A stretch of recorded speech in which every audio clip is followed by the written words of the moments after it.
योगेश कदम यांच्यावरती मुख्यमंत्री हे महाराष्ट्र राज्याच्या प्रत्येक नागरिकांचे आहेत, तसे आमदारांचे देखील आहेत.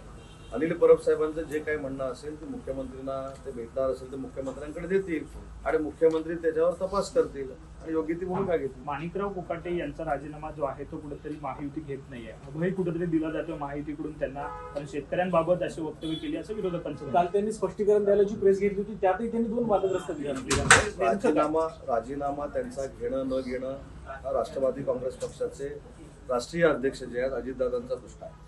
पण त्यांनी जे वक्तव्य केलेलं आहे त्याच्याशी कुठेही शिवसेना सहमत नाही. ते माझे ज्येष्ठ सहकारी आहेत.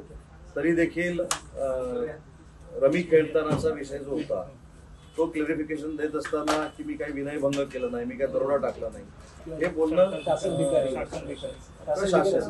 या सगळ्या गोष्टी त्यांनी ज्या बोलल्या त्याचं समर्थन आम्ही काही करत नाही. परंतु त्यांचं काय करायचं, चांगलं करायचं, वाईट करायचं, त्यांचा राजीनामा घ्यायचा नाही घ्यायचा हे शेवटी अधिकार माननीय अजितदादांना आहेत. अजितदादा योग्य तो निर्णय घेतील. भेट देखील घेणार आहेत. नाही, याबाबत प्रदेशाध्यक्ष सुनील तटकरे साहेबांनी स्पष्ट राष्ट्रवादीची भूमिका केलेली आहे की विरोधकांनी एखादी मागणी केल्यानंतर त्याचं पालनच सत्ताधाऱ्यांनी केलं पाहिजे अशातला भाग नाही. कोकाटे साहेब अजितदादांशी बोलतील, त्याच्यानंतर जो काही निर्णय व्हायचा तो होईल. अनिल परब वारंवार जे आरोप करतायत, नदीतला गाळ काढण्याचा जो प्रकार असेल त्यामधनं वाळू उपसा करण्यात आलेली आहे, सावली बार आहे, या दोन प्रकरणं घेऊन त्यांनी गृहराज्यमंत्री जे आहेत कदम यांच्यावरती त्यांच्या राजीनाम्याची वारंवार मागणी ते करतायत. मला असं वाटतं की ज्या प्रकरणामध्ये चौकशी मागितलेली आहे आणि त्याची चौकशी सुरू आहे आणि विशेषतः गाळाचा विषय माझ्या जिल्ह्यातला आहे, चौकशी चालू असताना पालकमंत्री म्हणून माझ्यासारख्या कार्यकर्त्यांना बोलणं योग्य नाही. नगरविकास आणि नियोजन विभागाचा झालं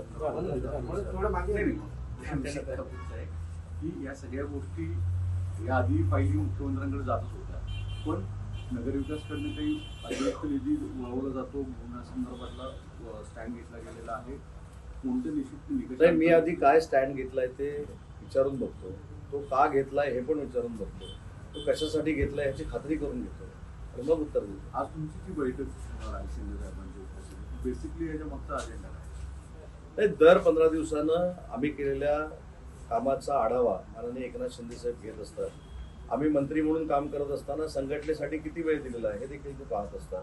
संघटनेच्या कार्यक्रमाला आम्ही किती उपस्थित राहिलोय हे देखील माहिती घेत असतात.